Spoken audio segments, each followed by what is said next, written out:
നമസ്കാരം, മലയാളി വാർത്തയിലേക്ക് സ്വാഗതം. ആ വീടിന്റെ വാതിലുകൾക്കും ഭിത്തികൾക്കും ഇന്നും ഓർമ്മയുണ്ട് രക്തത്തിൽ കുതിർന്ന ആ നിലവിളി. സ്വർണവും പണവും കൊടുത്ത് ആനയിച്ച മരുമകൾ തന്നെ ജീവനെടുക്കുമെന്ന് ആരും പ്രതീക്ഷിച്ചില്ല. പക്ഷേ അത് സംഭവിച്ചു. കേരളത്തെ ഞെട്ടിച്ച കൊലപാതകം ഇന്ന് വീണ്ടും വാർത്തയായിരിക്കുകയാണ്. 15 വർഷം നീണ്ട ശിക്ഷാനന്തര ജീവിതത്തിനൊടുവിൽ ഭാസ്കർ കാർണവർ വധക്കേസിലെ പ്രതി ഷെറിന്റെ മോചനത്തിന് സർക്കാർ ഉത്തരവിറക്കി. മന്ത്രിസഭാ ശുപാർശ ഗവർണർ നേരത്തെ അംഗീകരിച്ചിരുന്നു. കണ്ണൂർ സെൻട്രൽ ജയിലിൽ ബോണ്ട് പതിപ്പിച്ചാൽ ഷെറിന് ജയിലിൽ നിന്ന് പുറത്തിറങ്ങാം. ജീവപര്യന്തം തടവിന്റെ ഏറ്റവും കുറഞ്ഞ കാലമായ 14 വർഷം പൂർത്തിയാക്കിയതിന് പിന്നാലെയാണ് ഷെറിൻ സ്വതന്ത്രയാകുന്നത്. ജീവപര്യന്തം തടവിന് ശിക്ഷിക്കപ്പെട്ട ഷെറിന് ശിക്ഷാ ഇളവ് നൽകുവാൻ മന്ത്രിസഭാ യോഗം നേരത്തെ തീരുമാനിച്ചത് തന്നെ വിവാദമായിരുന്നു. 14 വർഷം ശിക്ഷ പൂർത്തിയാക്കിയ സാഹചര്യത്തിലാണ് മോചനം. 2009 നവംബർ 7-നാണ് ഷെറിന്റെ ഭർത്തൃപിതാവ് കൂടിയായ കാർണവർ വില്ലയിൽ ഭാസ്കർ കാർണവർ കൊല്ലപ്പെട്ടത്. മരുമകൾ ഷെറിൻ ഒന്നാം പ്രതിയും ഷെറിന്റെ കാമുകന്മാരും കൊലപാതകത്തിൽ പ്രതികളായിരുന്നു. വലിയ രീതിയിൽ ചർച്ച ചെയ്യപ്പെട്ട കേസായിരുന്നു ഇത്. കാർണവരുടെ കൊലപാതകത്തിൽ അതിവേഗം തന്നെ പ്രതികളിലേക്ക് എത്തുവാൻ പോലീസിന് സാധിച്ചു. വീടിനകത്തുള്ള ആരുടെയെങ്കിലും സഹായമില്ലാതെ നായ്ക്കളുള്ള വീട്ടിലെത്തി ഭാസ്കര കാർണവരെ കൊല്ലുവാൻ കഴിയില്ലെന്നായിരുന്നു പോലീസിന്റെ കണ്ടെത്തൽ. അങ്ങനെയാണ് മരുമകൾ ഷെറിനെയും സുഹൃത്തുക്കളെയും പിടികൂടിയത്. ഷെറിന്റെ ബന്ധങ്ങൾ ഭാസ്കര കാർണവർ എതിർത്തതായിരുന്നു ഈ പ്രകോപനത്തിന് കാരണമായത്. കേസിലെ ഒന്നാം പ്രതിയായി ഷെറിന് തുടർച്ചയായി പരോളുകൾ നൽകിയത് വിവാദമായി. വിവിധ ജയിലുകളിൽ പ്രശ്നമുണ്ടാക്കിയ ഷെറിനെ ഒടുവിൽ കണ്ണൂർ സെൻട്രൽ ജയിലിലേക്ക് മാറ്റിയിരുന്നു. ശിക്ഷാ കാലാവധി പൂർത്തിയായ സാഹചര്യത്തിൽ ഷെറിൻ നേരത്തെ നൽകിയ പരാതി കൂടി പരിഗണിച്ചാണ് ഇപ്പോൾ ഇളവ് നൽകുവാനുള്ള തീരുമാനമെടുത്തത്. സ്ത്രീ എന്നുള്ള പരിഗണന ഇതുകൂടി കണക്കിലെടുത്താണ് ഇപ്പോൾ തീരുമാനമുണ്ടായിരിക്കുന്നത്. ഷെറിന് ഒരു മകൻ പുറത്തുണ്ട്. ഇത്തരത്തിൽ പല കാര്യങ്ങൾ പരിഗണിച്ച് ജയിൽ ഉപദേശക സമിതിയുടെ നിർദ്ദേശം കൂടി പരിഗണിച്ചാണ് ഇളവ് നൽകുവാൻ തീരുമാനിച്ചതെന്നാണ് സർക്കാരിന്റെ വിശദീകരണം. 2009 നവംബർ 7-നായിരുന്നു ചെറിയനാട് തിരുത്തിമേൽ കാർണവേഴ്സ് വില്ലയിൽ ഭാസ്കര കാർണവരെ കൊല്ലപ്പെട്ട നിലയിൽ കണ്ടെത്തിയത്. ശാരീരിക വെല്ലുവിളികളുള്ള ഇയാളുടെ ഇളയ മകൻ ബിനു പീറ്ററിന്റെ ഭാര്യ ഷെറിനായിരുന്നു കേസിലെ ഒന്നാം പ്രതി.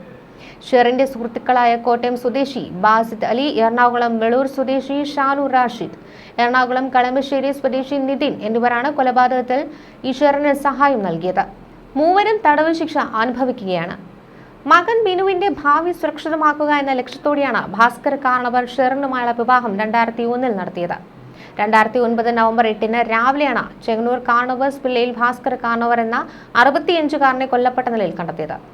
ന്യൂയോർക്കിൽ സ്റ്റോർ കീപ്പറായിരുന്ന കാർണവർ നാട്ടിൽ ഭാര്യയുടെ മരണത്തെ തുടർന്ന് തിരികെ എത്തി വിശ്രമ ജീവിതം നയിക്കുകയായിരുന്നു. ശ്വാസം മുട്ടിച്ച് കൊലപ്പെടുത്തുകയായിരുന്നു. മരണം നടന്ന ദിവസങ്ങൾക്കുള്ളിൽ തന്നെ പോലീസ് കാർണവരുടെ മകൻ ബിനു പീറ്ററുടെ ഭാര്യ ഷെറിനെ അറസ്റ്റ് ചെയ്തു. അന്ന് ഷെറിനെ അറസ്റ്റ് ചെയ്യുമ്പോൾ 27 വയസ്സായിരുന്നു പ്രായം. ഇവർക്കൊപ്പം കൃത്യത്തിൽ പങ്കെടുത്ത 3 പേർ കൂടിയായിരുന്നു ഉണ്ടായിരുന്നത്. കുറിച്ചി സജീവോത്തമപുരം കാലയിൽ ബിബീഷ് ബാബു എന്ന ബാസിദ് അലി, കളമശ്ശേരി ബിനാനിപുരം കുറ്റിനാട്ടുകര നിതിൻ നിലയത്തിൽ നിതിൻ, കൊച്ചി ഏലൂർ പാതാളം പാലത്തിങ്കൽ ഷാനൂർ റാഷിദ് എന്നിവരായിരുന്നു മറ്റു പ്രതികൾ. നിർധന കുടുംബത്തിലെ അംഗമായ ഷെറിനെ ഭാസ്കര കാർണവർ മരുമകളാക്കിയത് ബുദ്ധിമാന്ദ്യമുള്ള മകനെ ശുശ്രൂഷിക്കണമെന്നോർത്താണ്. വിവാഹത്തെ തുടർന്ന് ഷെറിനെയും ബിനുവിനെയും കാർണവർ ന്യൂയോർക്കിലേക്ക് കൊണ്ടുപോയെങ്കിലും മരുമകളെ സ്വഭാവ ദൂഷ്യം കാരണം കൊലപാതകം നടക്കുന്നതിന് 3 വർഷം മുൻപ് നാട്ടിലേക്ക് തിരിച്ചയച്ചിരുന്നു.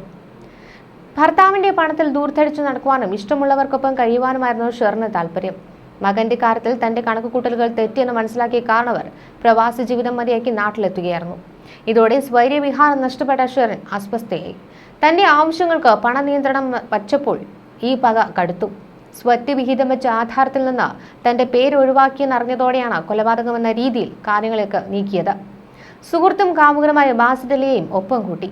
മോഷണത്തിനിടെ മരണം നടന്നുവെന്ന് കാണിക്കുവാനുള്ള ഒരുക്കങ്ങൾ നടത്തിയെങ്കിലും അതെല്ലാം പാളിപ്പോയി. കൊലപാതകത്തിനിടെ വീട്ടുകാരെ ചോദ്യം ചെയ്ത് ഷെറിൻ നൽകിയ മൊഴിയിലെ വൈരുദ്ധ്യമാണ് പ്രതികളെ വേഗം പിടികൂടുവാൻ സഹായകരമായത്. 4 പ്രതികൾക്കും കോടതി ജീവപര്യന്തം ശിക്ഷ വിധിക്കുകയായിരുന്നു.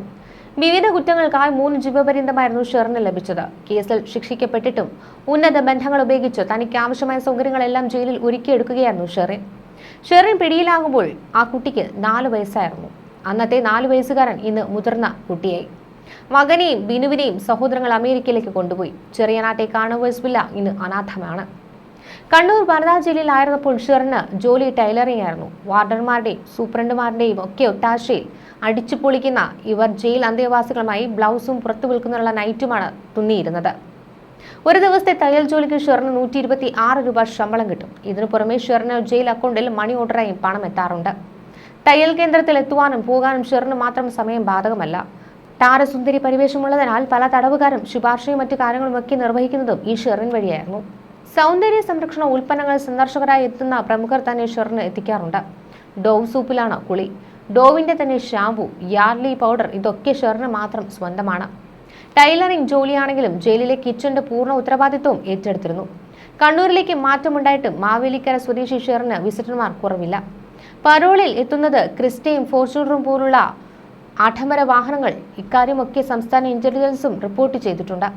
ജയിലിലെ തന്നെ ഉന്നത ഉദ്യോഗസ്ഥരുമായും ഷെറിന് നല്ല ബന്ധം തന്നെ ഉണ്ടായിരുന്നുവെന്നാണ് വിവരം. പരോളിന് അപേക്ഷയൊക്കെ നൽകിയാൽ ഷെറിനാണെങ്കിൽ എന്ത് നൂലാമാലകൾ ഉണ്ടെങ്കിലും ഉടനടി അത് മാറിയിരിക്കും.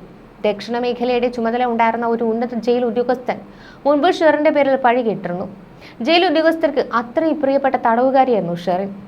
അട്ടക്കുളങ്ങര വനിതാ ജയിലിൽ കഴിയവേ IS റിക്രൂട്ട്മെന്റ് കേസിൽ തടവിൽ കഴിയുകയായിരുന്ന യാസ്മിൻ ഷാഹിദായിരുന്നു ഷെറിന്റെ കൂട്ടുകാരി.